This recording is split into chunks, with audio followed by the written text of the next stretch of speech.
Immigration, what the United States was founded on. When people were coming to this country, it was viewed as a melting pot where people of all different races were allowed to come for equal opportunity and a better life for them and their family. Now look at us. What has happened? A country that once took pride in acceptance is now so selfish and narrow minded. Immigration has been a topic of heavy debate in the U.S. for years, but especially during last year's presidential election. Both candidates discussed the issues of immigration quite extensively during their campaign and caused for a split national opinion on how to handle legal and illegal immigration. This tension has resulted in increased border patrol and stigmatization of immigration, which makes immigrants feel unwelcomed and less willing to come to the U.S. for work. This then results in a substantial decrease in labor supply for farmers that heavily rely on foreign workers to get their crops harvested. The majority of these immigrants discussed come from our neighboring country, Mexico. These immigrants are coming to the U.S. legally and illegally in search of better job opportunities, brighter futures for their children, escaping gang and cartel violence, and/or a corrupt government. Many immigrants find jobs in agriculture, factories, construction, and hospitality, but a large proportion work as field workers on farms, since this industry has a small supply of workers willing to do work in the strenuous conditions. Agriculture has tended to accept undocumented workers since that is the population of people willing to do the work. The government has made many efforts to try and stop this from happening, or at least make the employment of these workers legitimate through a process called guest work. A major piece of legislation concerning guest worker programs is the Immigration and Nationality Act of 1952. The main purpose of the INA is to regulate the admission of foreign workers into the United States. This act, which does not provide any amnesty provisions for illegal immigrants already within the United States, has numerous provisions consisting of different entry categories for non-immigrants. One of these provisions instituted the H-2 program, allowing for the entry of both agricultural and non-agricultural workers into the United States on a temporary basis.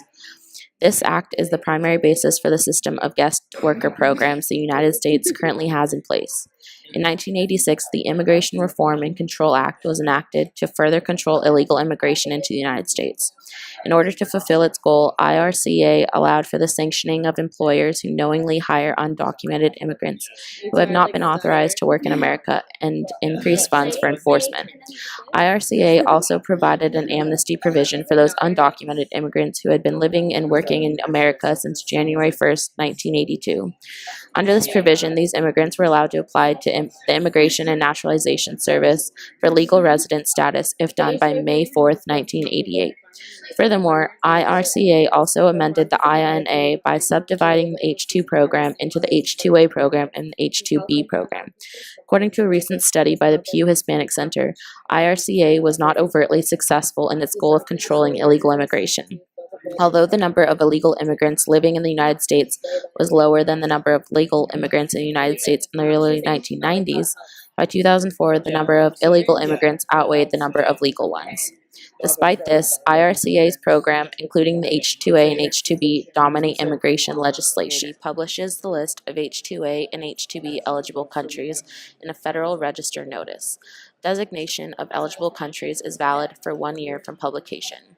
Step 2 is that the employer must file an application with the State Workforce Agency and the U.S. Department of Labor, stating that there are not sufficient workers who are able, willing, qualified, and available, and that the employment of foreign workers will not adversely affect the wages and working conditions of similarly employed U.S. workers.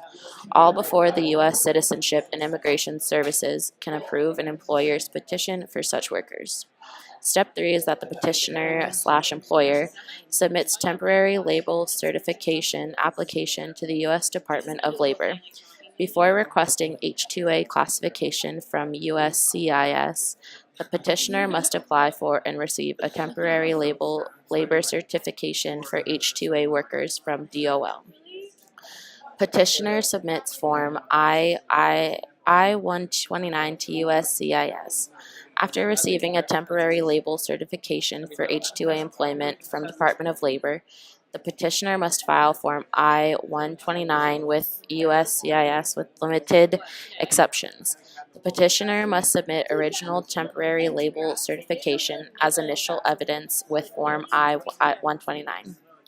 Step 5 is that the prospective workers outside the United States apply for visa and/or admission. After USCIS approves Form I-129, prospective H-2A workers who are outside the United States must apply for an H-2A visa with the U.S. Department of State at a U.S. embassy or consulate abroad and then seek admission to the United States with U.S. Customs and Border Protection at a U.S. port of entry, or directly seek admission to the United States in H-2A classification with CBP at a U.S. port of entry, if a worker does not require a visa in cases where an H-2A visa is not required. Employers applying for the H-2A program must meet certain requirements enacted by the state. These requirements include paying the higher of state or federal minimum wage, as well as offering the same terms and conditions of employment offered in the certification application. Employers must provide free housing for all guest workers at no cost to the workers, and the housing must meet OSHA standards. They must also provide nutritional meals for employees living in the free housing or supply a full working kitchen at no cost to the workers.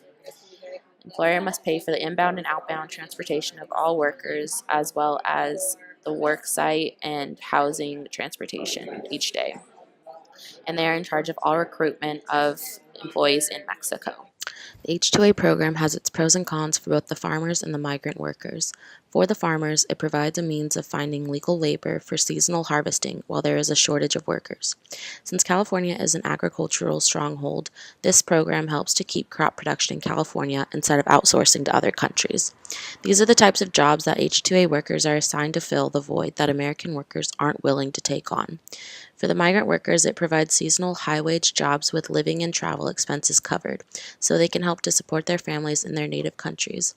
One major consequence of the program for the migrant workers is they spend long periods of time away from their families and may not receive the proper rights and privileges that U.S. citizen workers are guaranteed.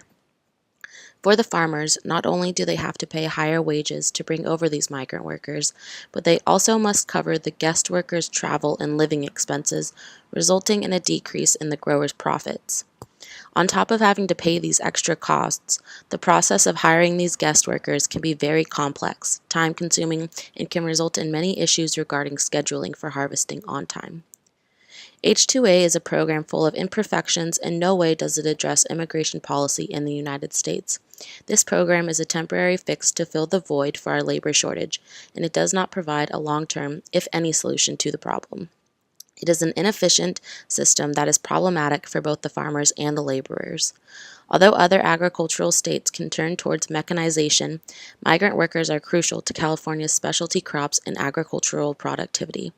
It is necessary for the government to resolve and reform the policies related to immigration. This is not a bipartisan problem, but instead one affecting the nation as a whole.